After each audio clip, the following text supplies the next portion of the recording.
this is Debbie from Lime Doodle Design, and thank you for joining me for Doodling with Debbie. Today I'm making the most of watercolour prints. The sets of watercolour prints that Sam Says Stamp stock are designed by Suzy Plantamura and printed on Tim Holt's distressed watercolour card. They're great value at under $10 per 12 card set. That's just over 80 cents per card. But when I saw the new succulent set, I knew I could stretch that even further. Here's a look at that set. Lots of fabulous succulent and cacti illustrations.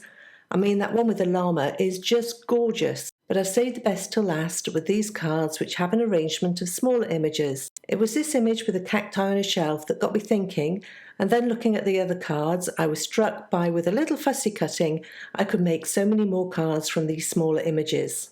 I took that last card and set about watercolouring 3 pots of plants. I'm watercolouring today as I love this medium, and the cards are printed on Tim Holt's distressed watercolour cards, so you have that option. However, don't feel that you have to watercolour. I've seen all types of media used on these cards: Copics, pencils, markers. The important thing is to use what you have available or what you are most comfortable with. I'm still in love with the look of watercolour, and so that was my choice for today. I'm using Daniel Smith watercolours and slowly adding layers of colour to the plants. You don't have to worry about being too detailed, as these are relatively small images, and so a light first wash of colour followed by a little shading is all that's needed. As you can see, I watercolour slowly, taking my time and enjoying the process. I often stick a TV show or podcast on my iPad to keep me company, as I lose all track of time just tootling along with my paints. I sped the video up now so I can include as much of the painting as possible without the video becoming too long, but I think it's important to show that first bit at real speed. I love to see speeded up videos to get the information I want as quickly as possible, but it can take away from the reality of the time involved.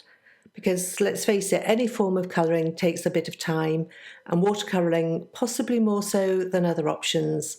But I still love it and pick up my paints at every opportunity. I'm moving around the 3 images, painting areas which are not next to each other. That is so that the paint has time to dry before I paint its neighbour, and this helps prevent paint from blending and moving from one leaf to another, and defines each leaf from the one next to it. When I colour an image, I usually plan on the light source coming from the top right with shadows on the left. So for example, I painted each of the plant pots with more shading and depth of colour on the left. For other shadows, I looked as to where a leaf would be shaded by its neighbour, or where a petal would have a deeper colour at its base. As I said before, I'm not worrying too much about adding lots of detail, but a little shading helps to bring things to life more. Another tip to keep things interesting is to add different colours. For this third cacti, I started with a little green, but then added a deep blue on one side and a rich yellow near the top. And that blue helps tie in the plant to the blue pot I painted for it. I really could keep fiddling for ages and have to stop and remind myself to let it go and not take it too far. When I look at watercoloured images, I'm drawn to the looser rather than super realistic styles, and so after adding a few more deeper tones, I moved on to adding some detail and highlights with white gouache. I keep harping on about white gouache, but whether you like watercolouring or not, I think a tube of white gouache should be in everybody's toolbox. It gives such great opacity that you can paint it over darker colours and it still gives that great white highlight. I even painted it over the black polka dots on the pink pot, and it covered that fine too. I started with Winsor & Newton permanent white gouache, and I've loved it so much I've never felt the need to try anything else. Once I'd finished painting, I dried the card with a heat tool and then fussy cut each of the 3 images out. I left a small white border around each, and that is so that I could keep the spikes on the cacti intact. My tip when fussy cutting is to keep the scissors steady and instead move the card as you cut. Also start with the fiddly bits first when you have more card to keep a hold of, rather than leaving those until last and then struggle to have much to hold on to. I then set the 3 plant pots to one side while I worked on the background for this card.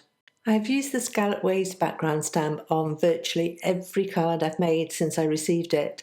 I love the scallops and find they make a great subtle background, particularly when stamped in a tone-on-tone way on craft card. I placed the stamp in the Misty and stamped it in embossing ink on Nina Desert Storm card. This ink is clear and slightly sticky when wet, and that is what embossing powder adheres to. However, I'm not embossing today, I'm just letting the ink give a slightly darker tone on the card. I used to make a lot of 4-bar cards. These little cards are only 3.5 by 5 inches, and I think their small size is adorable and particularly suits these 3 small plant pot images. So I cut the background down, and I did make a mistake on my dimensions though, and you'll see later on how I fixed that. I've added foam adhesive to the back of each of the pots and then trimmed a piece of striped pattern paper for the plants to stand on and added foam adhesive to the back of that too. I then splattered the background panel with black paint and then white gouache to give a little more interest, and then dried it with a heat tool. For the sentiment I used the Thanks and Encouragement set. This set has 2 large stamps with a variety of messages spaced out over them and then a matching die to cut them out. I stamped the thank you images in clear embossing ink on black card and then sprinkled with white embossing powder before heat setting. I then aligned the matching die, held it in place with washi tape and ran it through my die cutting machine. I'm only going to use one of the sentiments today, but I'll tuck the rest away for another time. I cut and scored a 4-bar card base from ivory card, and now you see where my mistake was in cutting the craft background panel. I'd made it too narrow. However, I fixed that easily by adding another strip of pattern paper along the long edge, and actually I prefer the extra detail this brings to the card, so a happy mistake in the end.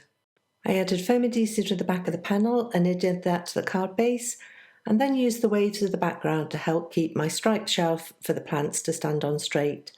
I then added each of the plant pots with foam adhesive and the same for the sentiment strip. And finally, it's just time for a little embellishment. I do like adding a triangle of sequins, enamel dots, nouveau droplets, crystals or such to catch the eye and draw the attention to the focal point. Even numbers are supposed to be attractive to the eye, and so a triangle of embellishments is just right. I added 3 sequins from the new Sunken Treasures sequin mix and kept them in place with Gina K Connect glue, and then paired them with Dragon Scales Nouveau droplets. I'm loving Christina Werner's envelopes, and she has inspired me to take a little more care with my envelopes. Just a little touch of a stamped tone-on-tone thank you on the flap of the envelope using a sentiment from the Greetings Mix 1 set, stamped in clear embossing ink, and then a little twine around the envelope to tie into the black and white stripes of the paper strips on the card. And there you have one little succulent and cacti card which used just 3 of the images from one of the prints from the succulent set. I could make 2 more cards just from this one print, and there are more options in the other prints too. I really enjoyed taking these 3 plant pots and making this little card, and I'll be sure to be making more of these. On the Sam Says Stamp blog you'll find a coordinating blog post as well as details of the supplies I've used today. If you want to find me, I blog over at limedutydesign.com. I want to thank you for joining me today, and I'll see you next time.